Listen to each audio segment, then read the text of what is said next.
in the beginning of the video or the whole thing? Should we just make the video about you? I think people are here for you anyway.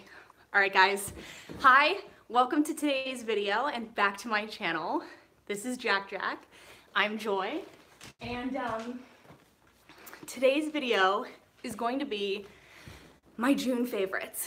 Okay, so I just got like everything set up and now I'm out of breath. Here we go. So anyway, I have this new series idea, and this is going to be the first in the series. And essentially, I just want to share favorites of the month. I want to share what apps I'm loving, what shoes I'm wearing to weddings, what blogs I'm reading, what is inspiring me and what's going on. So I made a list. So I have my list over here on my other computer. And I'm just gonna go through the list and share with you 10 things right now that I'm loving in the month of June. So it's been a little bit since I've been on here. It's so dark at my house today, so I had to put a bunch of lights up. So hopefully you guys can hear me and see me. So thank you guys so much for tuning in live, and I'm gonna jump right into my list. So I have some very exciting stuff. Some of this stuff I have shared, I don't know, maybe in like deep in the channel somewhere. But some of this stuff I have never shared with anyone before. So get excited if you're just wondering what I'm doing on my phone, what I'm loving lately as a photographer. So the very first resource that I want to share with you guys is a blog that I'm loving. And right now, I feel like I'm really picky about my content. Obviously, because I don't have a lot of time, you don't have a lot of time, and I don't like fluff. I don't like content that just feels like they're pulling you in and they're not telling you anything useful, and then they want you to buy something in order to get the useful thing. So like, I don't like that. I like value and I like generosity. And this blog that I want to share with you gives you that. And that is, I want to get the URL right, daveyandkrista.com. They're a husband and wife photography team, and they also do websites and branding. But honestly, they're just killing it at their new podcast, Brands That Book. And they're also they've given out this new guide that is all about shooting details. So if you're looking for a guide that has like tons of value that could honestly be something that you would sell or that you would buy as a paid program, definitely download their guide. So check out their website. I've been loving it. I've been loving their SEO knowledge as well, because I'm really trying to brush up on that a lot. And they have some amazing knowledge because their background is in web design, and they understand Google and, you know, search engine optimization really well. So that's the first blog that I've been loving. The second thing that I have fallen back in love with is my 50mm 1.4 G series Nikon lens. So my 50mm. And I noticed that I have been gravitating towards this lens like crazy. And there has been times in the past where I didn't use this once at a wedding. Like, I didn't touch it, it just wouldn't be on my camera.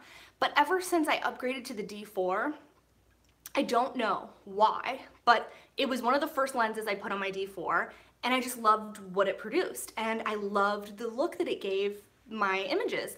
So I've been using the 50mm and I've been really loving it. I feel like it's such a like basic foundational lens, and I've really fallen back in love with it. I also love that it's so light. I feel like all of our gear is just so heavy, it's crazy. So I thought I would mention that since that's something that I didn't use a lot in the past. I was obsessed with my 85mm and I still am, but the 50 has become a new go-to lens for me. So if you see anything, almost anything on my Instagram feed from the past like 10 images, it's all taken with a 50mm. So that's pretty crazy for me, at least.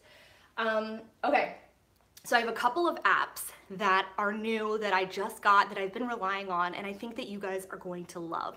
There's an app called Photocast, and it's spelled F-O-T-O-C-A-S-T. So it's like forecast kind of, but like put together with photo. And it's specifically for photographers that want to get information about lighting and conditions, wind, visibility, sunset time, and weather. So it's like a weather app, but geared towards photographers. It's amazing, and it's so detailed, and I just have the free version. And I think that it's like $1 or $3 to upgrade. It's so, so cheap for like a year for their advanced one. And I don't exactly know what's included in the paid one. I'm not paying for it right now, but I've been very impressed. And I've been trying to tell all my photographer friends about this app because, you know, we're always looking for, you know, the weather and sunset time and all these things. And it's so nice to have it all in one place.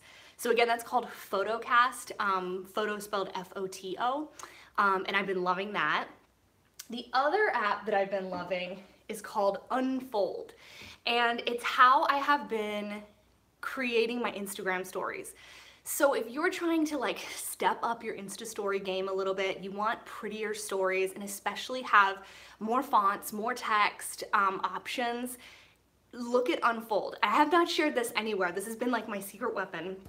But I'm loving the effects, and essentially inside the app, you can create your whole story. So you can create slides, and it's all free, and it looks really, really beautiful. So what I do is I will just create a story of maybe portfolio or a wedding or a styled shoot that I just want to share and show off. But then I can get those white borders and I can put in pretty text, and it just looks really curated. And it's a free app. It's called Unfold. And after this goes live, I'm going to go ahead and I'm going to link everything I discussed today in the description section. So if you miss anything or you can't quite hear me, don't worry, it's going to be down below. All right, so the next app that I'm loving that I actually pay for is Mile IQ. It's how I track all my mileage. It's how I keep track of tolls and parking and anything to do with like business write-offs. And I'm still using it, I'm still loving it. I know I mentioned this a couple of years ago, but Mile IQ is still like so easy and such a, like I will never not use this app. So if you're a business owner and you're not getting, you know, tax write-offs for all your business mileage, check out Mile IQ. I'm still loving it. Okay, so I love podcasts, and I have 3 podcasts that I want to share with you guys that I have been listening to nonstop. So in terms of podcasts, I like educational content. I like content that's going to be about business, that's going to be about marketing or branding, and just really give me good takeaways. So I'm not looking so much for education when it comes to my podcasts. I have listened to Serial and some of the fun education or entertainment podcasts, but right now I'm super hyper focused on business growth, profitability, making money, because that's the whole point of business, and just growth. So these 3 podcasts have been my go-to. Number 1 has been my number 1, like nothing can top this, is Amy Porterfield. What can you even say about Amy Porterfield? She is just the queen of giving out so much freaking content that I have to pause her podcast and like take notes or be in the notes app on my phone or like pull over when I'm driving and write stuff down, because she just delivers so much value that it's amazing that it's free, to be honest with you. She's one of those producers and creators and business owners that she gives so much value. You really feel like you're at like a TED Talk or something that you would pay for, or like a mastermind. So Amy Porterfield is the first one. Second one is, oh gosh, I'm not gonna remember them all off the top of my head. Podcast, yes. Okay, second one is For the Love of Money.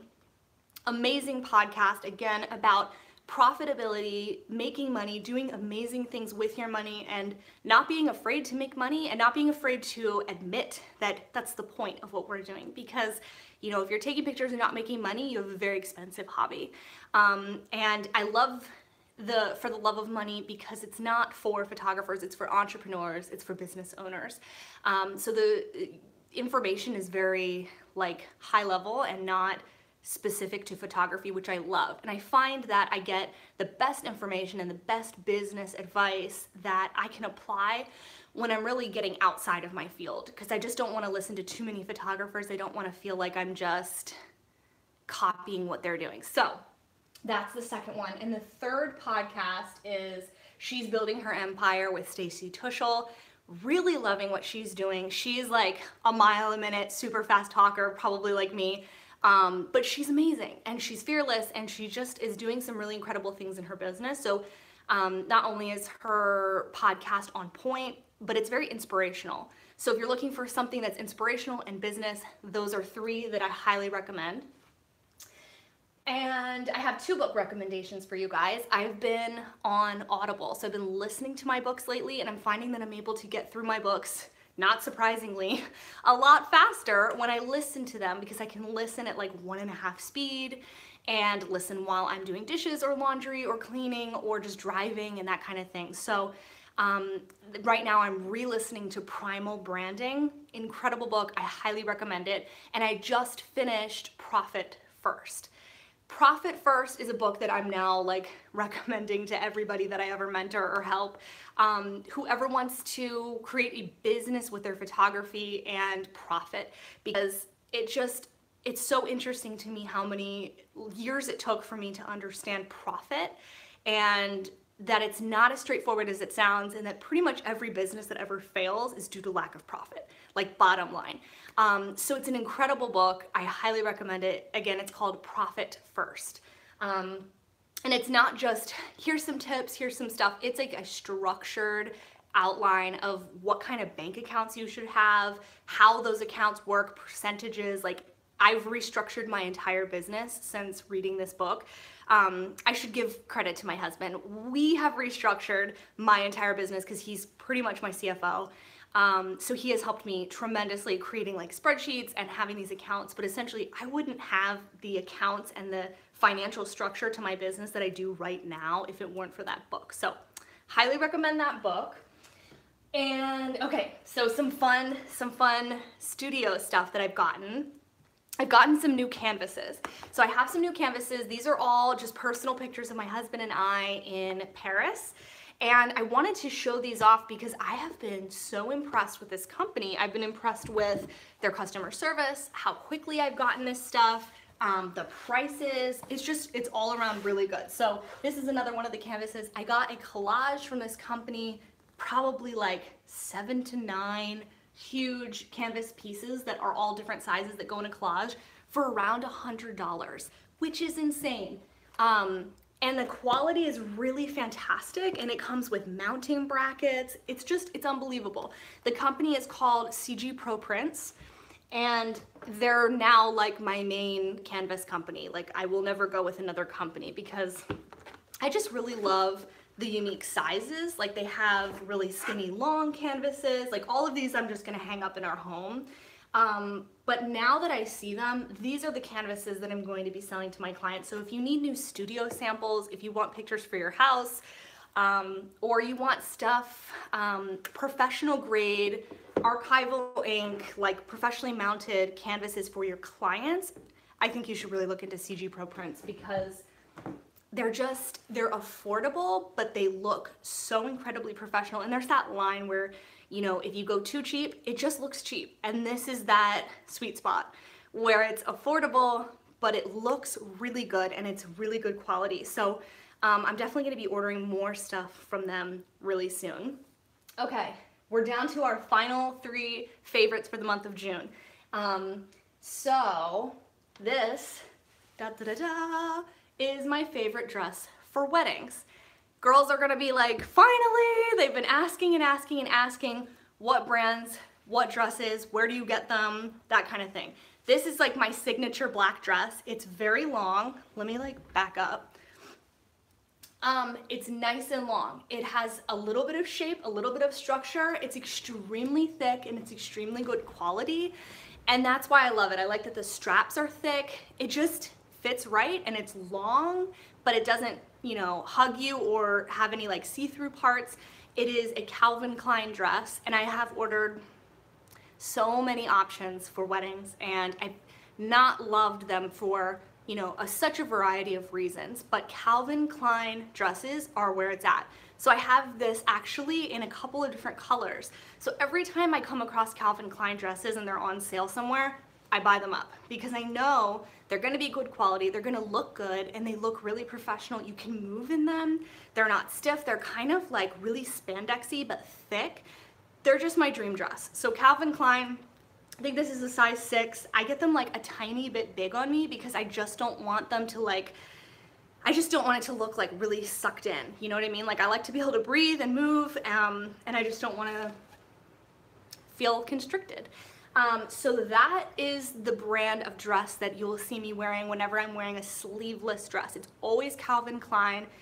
They always have the colored like metal zips. I have it in navy, gray, and black, and I highly recommend that you check it out. I have been able to find these dresses for like $30-ish, which is crazy because I have spent so much more trying to find good wedding dresses.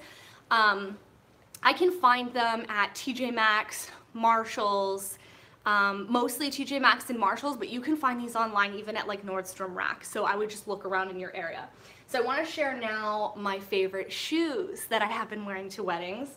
For anyone that cares, I have these guys. So they're pointed flats in the front, but they're open in the back. So really, really great because they don't rub, like you just don't feel as constricted. So I feel cooler, but like in the front, it feels very like business office. And then in the back, they're kind of open. These are mix number 6. Really, really comfortable. It kind of feels like you're in like a flip-flop without your toes showing. So a lot of times I'm working in churches and the Naval Academy and kind of high-end venues, and I just don't want to be, I don't want my toes to show. It's like a weird pet peeve. I just don't think it's very professional. So these have been my go-to. I also have one other pair of flats that I've been loving, and they're these guys. And I like that they have these like ballet strap across, and they're really like cushion and thick, and like I can't bend them. Like they're really, really structured, and they have a lot of like cushion in the heel. I think they're called Bandolino. Look up the brand Bandolino. I think I found them at DSW or Marshalls because that's basically the only places that I shop. I can't exactly remember, but they're just really nice and they look kind of ballet-esque. I'm still breaking in the back a little bit, but between these two pairs, these have been pretty much all I'm wearing when I'm wearing black dresses. So really great brands. Basically my go-to, and I pretty much wear them every single weekend for weddings. So those are the shoes that I'm wearing. For anyone who has ever asked, what do you wear to weddings? What dresses are you wearing to weddings? And what shoes are you wearing? So those are your answers. And oh yeah, one bonus. This is sitting on my desk, so I might as well talk about it. This is like a clear sunscreen, and I love it because you just spray it and you don't have to touch it, and I don't like having like lotions and stuff like in my rings and in my hands. So I'm a lot more likely to put on a sunscreen. This is just from CVS, but I love it. I've actually gotten a couple of canisters of this because it's really effective, and it's like I can just sort of like go everywhere and then just move on, and I'm not gonna get sunburned. So I have this in all of my camera bags and accessory bags during the summer, and it's like right next to my bug spray. And it has come in handy so many times, and of course, inevitably, everybody wants to use it. So this has been a favorite for the summer. The last thing that has become a favorite, that has been a favorite every single month, but I've been super happy with these new apps that it's been rolling out, is HoneyBook. HoneyBook is how I'm managing all of my clients, but what's new is they have added like all kinds of stuff that you can do from the app on your phone in terms of like invoicing and tracking and like things now that you don't have to go on the computer to do. So HoneyBook is how I manage all my clients, how I accept like questionnaires, send like pricing, quotes, collect money, talk to my clients, like everything. It's like my one-stop shop. And I've been so happy that they finally have like updated the app because they're constantly changing things, but now I feel like I don't even need to go on the computer. If I get an inquiry, I can like hit 2 buttons and respond, and everything's canned, and then I can send them a brochure. Like I'll have someone reach out to me on Instagram and say like, hey, I'm getting married next year, can you send me your pricing? And I can just go on my phone, put their information in, and send them like a beautiful 2019 brochure that looks completely custom to them without getting on the computer, which is huge because I'm not always behind the computer, contrary to popular belief. I have a life, and so do you. So having a client management software has changed my life, and I wish I wouldn't have waited so long to get one. But here we are. I'm using it now. I'm making progress in my business and trying to get systems and things set up. So HoneyBook is my last favorite of June. So I hope that you guys have liked these 10 favorite things that I've been loving, just miscellaneous companies and apps and clothes and things like this. If you liked this video and you're curious about other favorite things in my life, leave me the comments, let me know what other stuff I should do, and I can make this a series and make this its own playlist. Because I think it'd just be really fun to talk about, you know, lighter topics and things that I'm just loving and places that I'm going and being inspired by. So thank you guys so much for watching. I see that you guys are commenting. I'm gonna go back and read a lot of these, but I'm gonna hop off for now because I'm super out of breath and I'm gonna go have some lunch. And thank you guys so much for watching. So anyway, let me know what you guys think. Again, I'm gonna link everything down below. Oh, and I have a 50% off code for your first year. I think, yeah, it's a whole year of HoneyBook. So thank you so much. Chin says, I love your channel so much. Thank you so much for watching. You guys are awesome. I missed you guys last week. I don't know if you guys noticed, but I did not upload last week. I was actually super sick. I didn't send an email. I didn't do anything. I was bedridden all of last week. So if you guys were wondering where I was, I have not forgotten about you. I have not given up on this channel. I will still be uploading weekly content when I possibly can. But as always, I am always present in the PhotoBoss Facebook group. So if you're in the PhotoBoss Facebook group, you'll probably hear from me a little more consistently than this channel, just because this takes a little bit more time. Thank you so much, PFG. I do feel better now. Feel so much better. This is like the first day I'm like back to my old self. I have been like so like dragging with this sickness. So I'm back, and I'm back in the office and just trying to dig through my email and get back to real life. But I appreciate you guys tuning in live, and leave me your questions. Let me know if you like this series and if you'd like it to continue. And of course, I'll see you guys next week. Bye guys.